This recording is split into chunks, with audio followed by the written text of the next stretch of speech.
The scent of rosemary and garlic filled our kitchen as I arranged the roasted potatoes around the perfectly seared ribeye. Everything had to be perfect tonight. The promotion Caleb had worked towards for 3 years had finally come through, and I wanted this dinner to feel special, like the ones we used to have before life got so complicated. I'm Aurora, and this was the last perfect moment I'd have with my family. Mom, this looks amazing. Emma's eyes widened as she helped me set the table.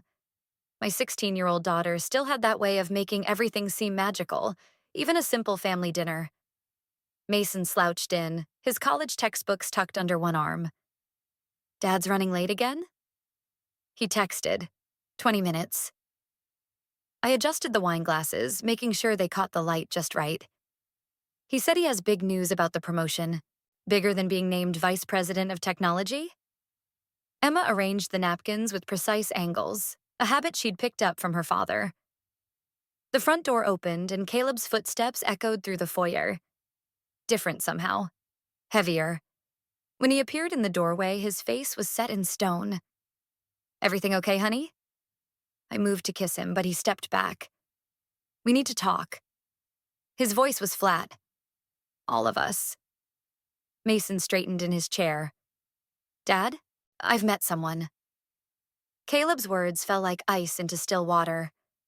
Her name is Olivia. She works in marketing at Innovatech. Emma's napkin slipped from her fingers. What do you mean, I met someone? I mean, I'm in love with her. He wouldn't look at any of us. She's 28, brilliant, and she understands me in ways… Well, it doesn't matter. What matters is that I need you all to leave. Leave? My voice didn't sound like my own. This is our home. It's my home. I bought it with my money, my career. Now he looked at me, and I saw nothing of the man I'd married. Olivia's moving in next week. I've already spoken to my lawyer. You'll be well taken care of, but I need you out by Friday. Mason shot up from his chair, sending his water glass flying. You fucking bastard. Mason, don't. I grabbed his arm, feeling the tremors of rage beneath his skin. 3 days? Emma's voice cracked. You're giving us 3 days? Caleb checked his watch, the one I'd given him for our 20th anniversary. I have a dinner meeting. The paperwork will be delivered tomorrow. I suggest you start packing tonight. He turned and walked out, leaving our perfect dinner growing cold on the table. The roasted potatoes I'd seasoned just the way he liked them. The wine I'd chosen to celebrate his success. Our success. 23 years of marriage reduced to 3 days' notice. Mason punched the wall, leaving a dent in the pristine plaster. Emma collapsed into silent tears, and I stood there, watching my family shatter like a crystal glass dropped on concrete. But something else was rising in me. Something cold and sharp and certain. Caleb thought he could discard us like outdated technology, replace us with a newer model. He thought money and lawyers would clean his conscience. He was wrong. I pulled Emma close, gestured for Mason to join us. My children, my heart beating in 2 bodies. Listen to me, I said, my voice steady despite the earthquake in my chest. We're going to be okay. Better than okay. How? Emma whispered against my shoulder. I stroked her hair, but my eyes fixed on the family portrait hanging on the wall, the one where Caleb's smile now looked like a lie. Because your father just made the biggest mistake of his life, and I'm going to make sure he knows it. Mason's fist unclenched slightly. Mom? Start packing, I said. But only what matters. We're not just leaving, we're going to war. The perfect dinner sat abandoned on the table, a last supper for a family that no longer existed. But from its ashes, something else was being born. Something Caleb and his young marketing executive never saw coming. Me. The lawyer's office smelled like leather and pretense. I sat rigid in the plush chair, watching Emma trace invisible patterns on her jeans while Mason glared holes through the mahogany desk. 3 cardboard boxes of our life sat in my car downstairs. Everything we could pack in 48 hours. Mrs. Hanson, these terms are quite generous. The lawyer, Patricia something, slid the papers across the desk. Mr. Hanson is offering temporary housing allowance, child support above state requirements, and… And what about college? Mason's voice cut through the corporate pleasantries. My tuition's due next month. Patricia's perfectly manicured fingers tapped her tablet. Your father has agreed to continue. My father hasn't agreed to shit. Mason stood up, his chair scraping against hardwood. He agreed to throw us out for his midlife crisis girlfriend. Mason, please. I touched his arm, felt the tension thrumming beneath his skin. Sit down. Emma hadn't spoken since we'd arrived. Her silence was becoming its own kind of scream. There's something else. Patricia's voice shifted, softer now. Mr. Hansen has requested limited contact with the children for the next 30 days to allow everyone time to adjust. Emma's head snapped up. He what? It's a cooling off period, Patricia explained, but I saw through the corporate euphemism. Caleb wanted us gone completely. No messy emotions to complicate his fresh start with Olivia. Sign the papers, Mom. Mason's words surprised me. Sign them and let's get out of here. I picked up the pen, its weight foreign in my hand. 23 years of marriage reduced to a signature line. Before you sign, Patricia cleared her throat, there's a confidentiality clause regarding Mr. Hansen's relationship with Miss Brooks. The company has certain concerns about workplace dynamics. The pen stilled in my hand. Workplace dynamics? Given Miss Brooks's position in marketing and Mr. Hansen's recent promotion, you mean they're worried I'll tell everyone he's fucking someone half his age? The words tasted like battery acid. Patricia's professional mask slipped for just a moment. Mrs. Hansen. Mom. Emma's voice was barely a whisper. Can we just go? Please? I signed. The scratch of pen on paper sounded like surrender. Outside, the September sun felt too bright, too normal for a day when everything had changed. Mason helped Emma into the car while I stood on the sidewalk, watching the city move around us like nothing had happened. My phone buzzed. A text from Caleb. Lawyer confirmed papers are signed. House keys? I typed back. Under the mat by 5. 3 dots appeared, disappeared, appeared again. Finally, I'm sorry it ended this way. Sorry. Like he'd forgotten to pick up milk on his way home. Mom? Emma called from the car. Where are we going? I slipped my phone into my pocket without responding to Caleb. Remember Sarah, my college roommate? The real estate agent? Mason frowned. She has a rental property across town. It's small, but I don't care where we go. Emma's voice cracked. I just want to stop feeling like this. I got in the car, gripping the steering wheel until my knuckles went white. Emma, look at me. Both of you. I met their eyes in the rearview mirror. This isn't the end. It's the beginning. Of what? Mason's anger had settled into something darker, more determined. My phone buzzed again. Another text, but not from Caleb. Sarah. You won't believe who I just saw at Innovatech. Call me ASAP. Of Justice, I said, starting the car. Your father thinks he can rewrite our story, make us disappear into the background of his new life. But he forgot something important. What's that? Emma asked. I pulled away from the curb, leaving the lawyer's office and its papers behind. Every story has 2 sides, and I'm about to make sure everyone hears mine. Mason leaned forward. What are you planning? First, we're going to see Sarah. I merged into traffic, feeling something crystallize inside me. Then we're going to learn exactly who Olivia Brooks is, and what she really wants from your father. The city stretched before us, full of secrets waiting to be uncovered. And I intended to uncover every single one. Sarah's office felt like a confessional, all dark wood and hushed tones. She slid her tablet across the desk, her face grim. Look at these, Aurora. They're from Innovatech's internal newsletter archives. The images showed Olivia at various company events over the past 3 years. Different men, same predatory smile. In each photo, she stood close to someone in management, someone with power. The final image showed her with Caleb at last month's charity gala, his hand possessive on her waist. She's done this before, Sarah said quietly. 3 times that I know of.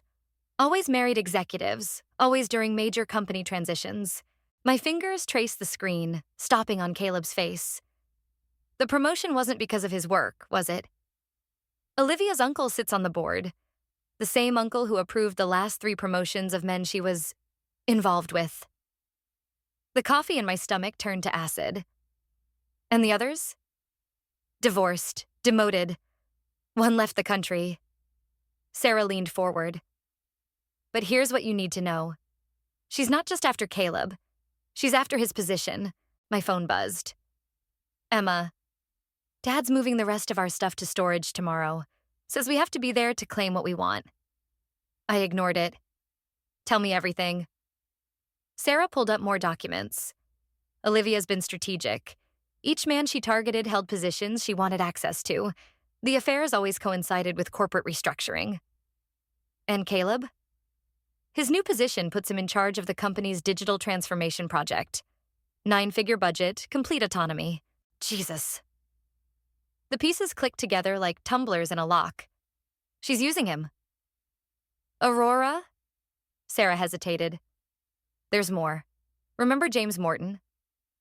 The name hit like a slap. Caleb's old mentor?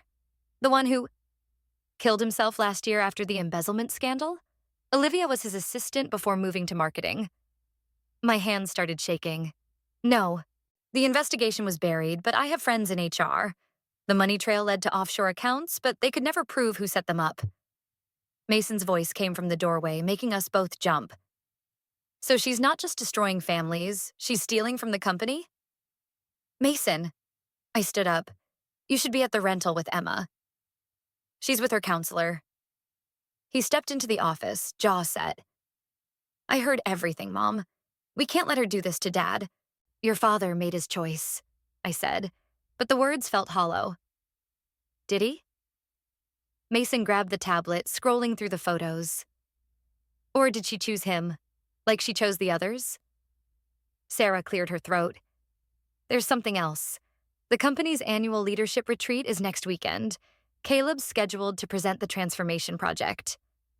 With Olivia at his side, I guessed, as his new project manager. The room went quiet. I could hear my heartbeat, steady and sure like a war drum. Mom? Mason's voice had lost its anger, replaced by something darker. What are we going to do? I looked at the photos again. Olivia's smile, practiced and perfect. Caleb's hand on her waist. James Morton's suicide, swept under corporate carpets. Sarah, I need everything you have. Documents, photos, names. My voice sounded strange, even to me. And I need to know who else she hurt. Aurora, be careful. Sarah's eyes were worried. She's dangerous. So am I? I gathered my purse, my hands steady now. She thinks she's destroying my family to build her career. She's wrong. What's she wrong about? Mason asked. Everything. I headed for the door, my mind already racing ahead. She thinks Caleb's her path to power, but she forgot to look behind her. Where are you going? To talk to James Morton's widow. I paused at the threshold. Mason, go home to Emma, and don't tell her anything yet. Mom. He stepped closer, lowering his voice. What if this makes things worse? I thought of Caleb's cold eyes across the dinner table, of Emma's silent tears, of the house keys under the mat. Of James Morton's widow, living with questions no one would answer. It's already worse, honey. I squeezed his arm. Now we're just going to make it right. The evening sun painted the city in shades of fire as I drove toward the suburbs where Janet Morton still lived. Somewhere across town, Caleb and Olivia were probably celebrating their victory, planning their future. They had no idea what was coming. Janet Morton's living room was a shrine to what she'd lost. James smiled from every photo. At company parties, family gatherings, their son's graduation. His absence felt like another person in the room. I wondered when someone would come asking questions. Janet poured tea with steady hands, though I didn't expect it to be Caleb Hansen's wife. Ex-wife, I corrected automatically. Not yet. She settled into her armchair. But soon enough, if Olivia follows her usual pattern. My cup froze halfway to my lips. You knew? About Olivia? I knew everything. Janet's smile was sharp as broken glass, including what she did to James. She reached for a locked drawer in the side table, produced a manila envelope. James kept records. He wasn't just paranoid, he was afraid. Inside were printouts of emails, bank statements, photographs. My hands trembled as I read. The embezzlement was a setup. Janet's voice hardened. Olivia orchestrated everything. Used James's login credentials, planted evidence, then threatened to expose him unless he played along with her uncle's schemes. But why didn't he fight back? She had other leverage. Photos of James with a female employee. Photos she staged at the holiday party when he was drunk. He chose suicide over destroying our family's reputation. My phone buzzed. Caleb. Need to discuss Emma's tuition. Meet tomorrow? I ignored it. Janet, these records won't help legally. Too circumstantial, too late. She leaned forward. But that's not why you're here, is it? No. I met her eyes. I need to know how to stop her. You can't. Not directly. Janet gathered the papers, handed me the envelope. But you can make her destroy herself. How? The same way she operates, through others. People she's hurt, people she's using. Janet stood, moved to a photo of James at his desk. Olivia's power comes from isolation. She separates people, turns them against each other. But if those people started talking... My phone buzzed again. Emma. Dad wants to have dinner tomorrow. Just him and me. Should I go? She's targeting my daughter now, I whispered. Of course she is. Janet's voice was gentle. Divide and conquer. It's what she does. I stood up, clutching the envelope. Thank you for... Wait. Janet disappeared into another room, returned with a business card. There's someone else you should talk to. Marcus Chen, Innovatech's former chief financial officer. The one who resigned suddenly last year? After his divorce, after Olivia. Janet pressed the card into my hand. He's been gathering his own evidence, waiting for the right moment. My phone lit up again. Caleb. Aurora, please respond. Important to maintain communication for kids' sake. She'll destroy him too, won't she? I asked quietly. She already has. He just doesn't know it yet. Janet walked me to the door. But, Aurora, be careful. The moment Olivia realizes you're connecting the dots... I know. I touched the envelope, felt its weight. But she made a mistake. What's that? She thought breaking my marriage would break me. I stepped into the evening air. Instead, she gave me nothing left to lose. In my car, I finally checked my messages. One more, from Mason. Mom, Emma's crying. Dad told her he's bringing Olivia to her school play next week. I started the engine, my mind racing. Janet's words echoed. Divide and conquer. But two could play that game. I dialed Marcus Chen's number, watching the sunset over Janet Morton's shrine to a ruined life. He answered on the second ring. Chen speaking. Mr. Chen, my name is Aurora Hansen. Janet Morton suggested I call. I pulled away from the curb, heading toward my daughter. I believe we have someone in common we need to discuss. Mrs. Hansen. His voice changed, became careful. I've been expecting this call. Have you? Yes. A pause. How would you like to attend a board meeting next week? As my guest? I thought of Emma's play, of Olivia sitting in my seat, of James Morton's smile in those photographs. I wouldn't miss it for the world. Marcus Chen's corner office overlooked the city like a glass fortress. He spread Janet Morton's documents across his desk, adding his own files to the growing evidence. Each page was another nail in Olivia's coffin, and Caleb's career. The board meeting's tomorrow. Marcus tapped a financial report. Caleb's presenting the digital transformation project. 9 figures of company money, complete autonomy. And Olivia? Positioned herself as project manager last week. Through her uncle's influence, of course. He smiled thinly. Just like she did with me before the audit. My phone lit up. Emma. Dad's here with her. At my play rehearsal. Everyone's staring. My fingers tightened on the phone. How do we stop them? We don't. Marcus pulled out a USB drive. We let them stop themselves. These are the real financial projections for the project. The ones Olivia helped Caleb adjust. Fraud?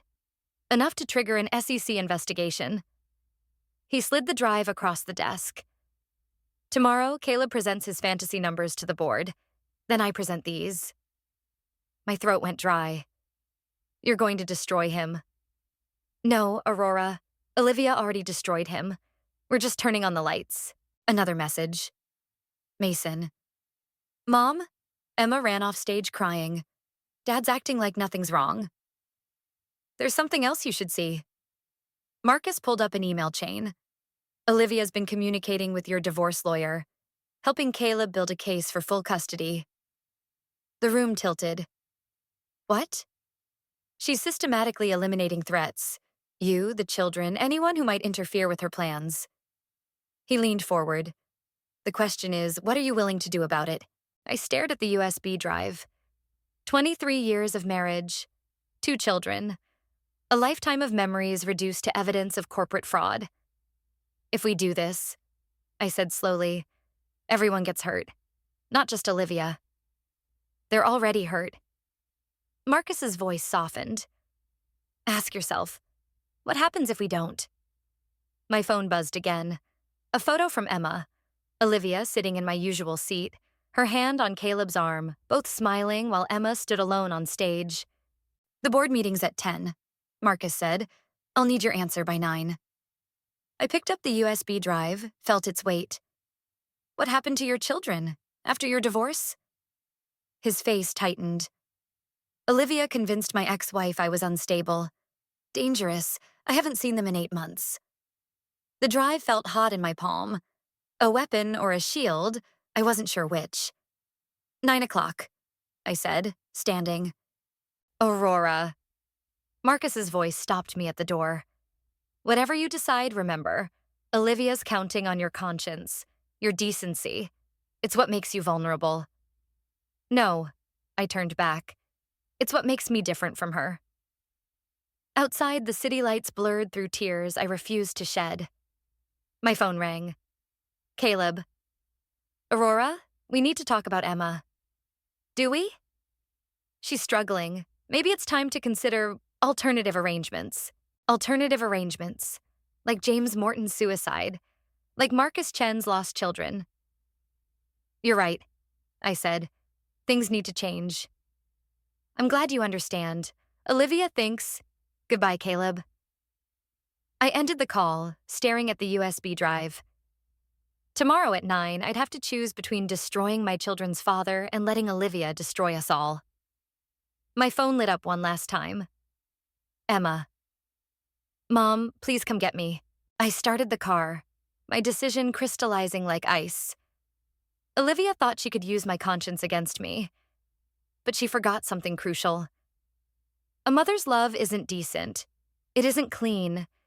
It's primal and fierce and willing to burn everything to protect what matters. I pulled away from Innovatech, heading toward my daughter. Tomorrow at 9, I'd show them all exactly what that meant. The Innovatech boardroom felt like a courtroom, all polished wood and judgment. I sat beside Marcus Chen, watching Caleb command the room with practiced charm. Olivia stood at his shoulder, perfectly poised in Chanel, while board members nodded at their fabricated projections. The digital transformation will revolutionize our market position, Caleb declared, his confidence absolute. The numbers speak for themselves. I touched the USB drive in my pocket. They weren't the only numbers that could speak. Questions? Caleb smiled, victorious.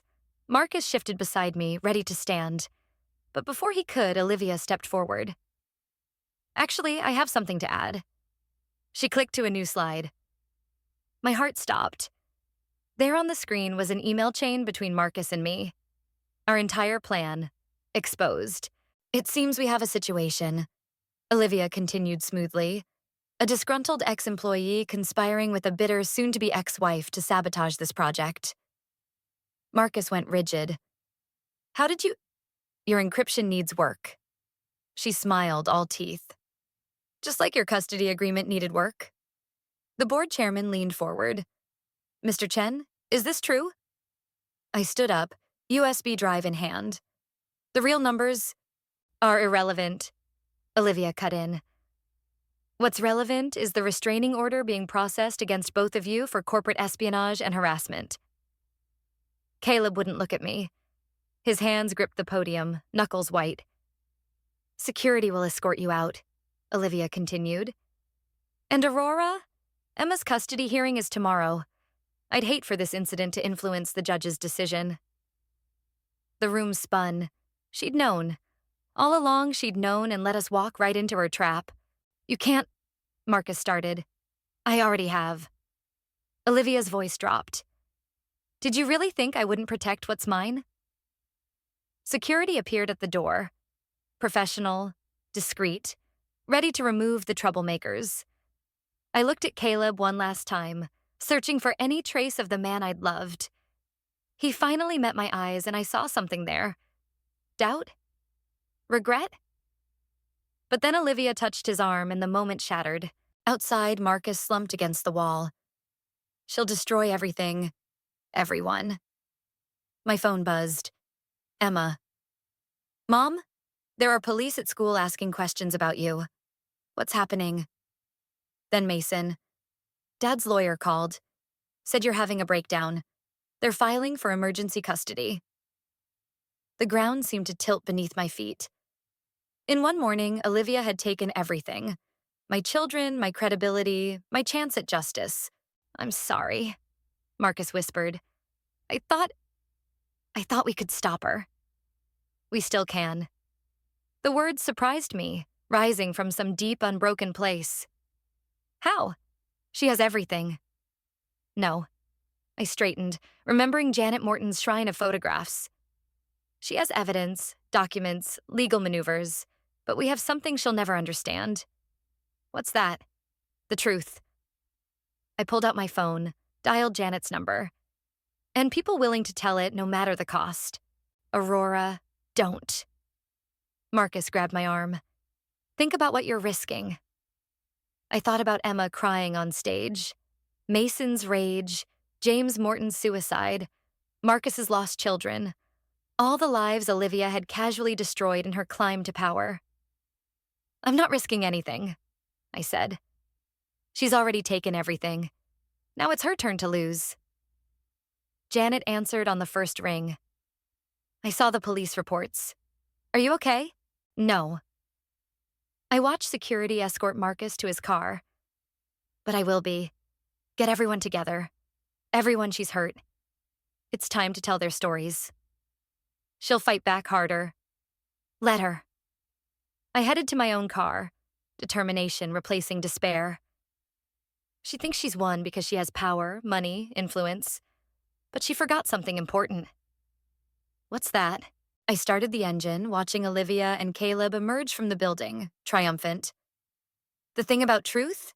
It doesn't need proof to be powerful. It just needs to be heard. And I intended to make sure everyone heard it, starting now. The Innovatech shareholders meeting buzzed with tension. I stood at the back, watching Olivia command the room with practiced grace. Caleb sat among the board members, his face a mask of confidence that didn't quite reach his eyes. Janet Morton appeared beside me, followed by Marcus Chen and 3 other women I'd never met. Each carried a folder. Each wore the same expression of quiet determination. Ready? Janet whispered. I nodded, thinking of Emma's tear-stained face at yesterday's custody hearing. Of Mason's rage when the judge ruled in Caleb's favor. Some wounds could only be healed by truth. Olivia was mid-presentation when I stepped forward. I have a question about corporate governance. She faltered for just a moment.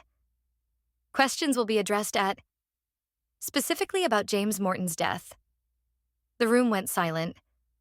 And the other lives you've destroyed. Security, Olivia started, but Janet was already moving. My husband didn't commit suicide. Janet's voice carried to every corner. He was murdered by corruption, by manipulation, by her. The first folder opened. Financial records spilled across the conference table. Marcus stepped forward. The same corruption that's in your current projections. The same fraud that destroyed 3 other executives before Caleb Hansen. More folders. More evidence. The other women stepped up, each with their own story of destruction. This is absurd. Olivia laughed, but her eyes darted to her uncle on the board. These people are clearly disturbed, like Thomas Reed was disturbed. One woman stepped forward. Before you drove him to rehab with fabricated addiction claims? Or Michael Chen's children. Another woman joined in. Before you convinced child services he was dangerous? Caleb stood up slowly. Olivia, what are they talking about? They're lying. But her polished veneer was cracking. This is obviously a coordinated attack. By whom? I met her eyes. All these people, all these stories, every ruined life just happened to coordinate? The board chairman was examining the documents, his face darkening. Olivia's uncle wouldn't meet anyone's eyes. Caleb? Olivia turned to him, voice honey-sweet. You know me. Tell them, do I? He picked up one of the folders. Like James Morton knew you? Before the audit that destroyed him? I did it for us, she hissed. Everything I did was to secure our future, to give you what you wanted. What I wanted? His laugh was hollow. I wanted a promotion, Olivia. Not this trail of destruction. The chairman stood. Miss Brooks, these allegations are nothing without proof. She straightened, composure returning. And you'll find nothing links directly to me. I'm very careful about that. Except one thing. I pulled out my phone, pressed play. Her voice filled the room. I did it for us. Everything I did was to secure our future. The blood drained from her face. You recorded our entire conversation? Yes. I stepped closer. You taught me something important, Olivia. About being careful. About protecting what matters. You bitch.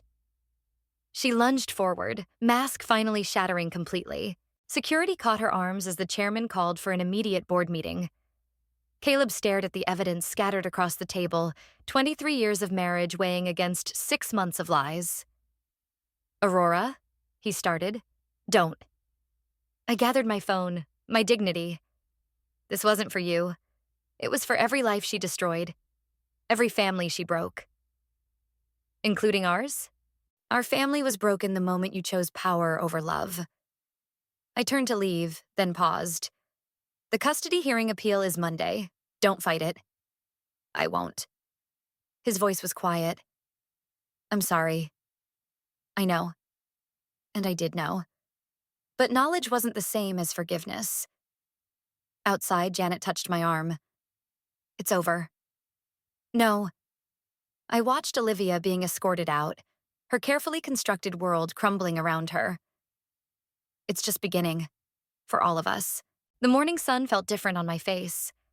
Clearer somehow. Like truth had burned away the shadows where lies once lived. My phone buzzed. Emma? Mom? Can you come get us? For the first time in months, I smiled. Real justice, I'd learned, wasn't about revenge. It was about restoration. About rebuilding what was broken, not breaking others in return. I headed for my car, leaving the wreckage of Olivia's schemes behind. My children were waiting, and we had a new story to write. Together. Emma's play opened to a packed auditorium. I sat in the front row, watching my daughter shine under the stage lights, her voice carrying Shakespeare's words with newfound confidence. Mason sat beside me, his anger softened by time and truth. The empty seat between us spoke volumes. Backstage after the show, Emma hugged me tight. Did you see? I didn't mess up a single line. You were perfect. I smoothed her hair, still damp from the stage makeup she'd already removed. Dad's here. Mason's voice was neutral, a hard-won achievement. In the back. I turned. Caleb stood awkwardly by the exit, holding flowers and looking smaller somehow. The corporate titan reduced to a father seeking permission to approach his children. Emma's grip on my arm tightened. Should I? Your choice, I said. Always your choice. She hesitated, then walked over. Their conversation was brief, stilted, but real. No Olivia hovering nearby, no lawyers measuring every word, just a father trying to rebuild what his choices had broken. My phone buzzed. Janet Morton. Olivia took the plea deal, testifying against her uncle. Thought you should know. Another message followed. James would be proud of what we did. All of us. I watched Emma accept the flowers from Caleb, Mason keeping careful distance but nodding when his father spoke. The wounds were still there, but they were healing clean now. No infection of lies festering beneath. Aurora. Caleb approached while the kids gathered Emma's things. I signed the house over. The papers came today. Keep it. The words surprised us both. We've made our own home. I never meant... He stopped, started again. The board offered me a position in the Singapore office. Understanding dawned. When do you leave? Next month. He looked at our children, his voice rough. I'll fly back for holidays, school events, if they want me to. Distance might help. It wasn't forgiveness, but it was something close to peace. The stage crew began shutting down lights. Emma and Mason returned, their body language saying they'd heard. Singapore? Mason's jaw tightened. It's okay, Emma said quietly. Sometimes space helps people find their way back. Caleb's eyes glistened. When did you get so wise? When I had to. She hugged him briefly. Good luck, Dad. We walked out together, an almost family navigating new boundaries. In the parking lot, Caleb stopped. I keep thinking about that dinner, he said. The roasted potatoes, they were perfect. They always were. I took my children's hands. Goodbye, Caleb. He nodded, understanding the finality. Not of our connection. We'd always be connected through our children, but of what was lost. What he'd traded for ambition and flattery. At home, Emma placed her flowers in a vase while Mason ordered celebration pizza. I stood in our small kitchen, watching them move with the easy familiarity of healing hearts. My phone lit up one last time. An email from Marcus Chen. Got my kids back. Joint custody. Thank you. I smiled, remembering Janet's words about James being proud. But it wasn't just James who would be proud. I was proud. Of my children's resilience, of the truth-tellers who stood together, of myself. Mom? Emma called from the living room. Will you help me run lines for the spring play? What's the show? I joined them on the couch. The Tempest. It's about forgiveness. She paused. And letting go. Mason grabbed the pizza menu. And revenge. No. I touched the script in Emma's hands. It's about choosing what kind of story you want to write. About finding power in truth, not destruction. Is that what we did? Emma asked softly. I looked at my children, at our small apartment filled with more love than our big house ever held, at the future stretching before us, uncertain but ours. We did something better, I said. We chose to write our own story, together. Outside, the city hummed with other stories unfolding, other truths waiting to be told. But here, in this moment, our truth was enough. It always had been.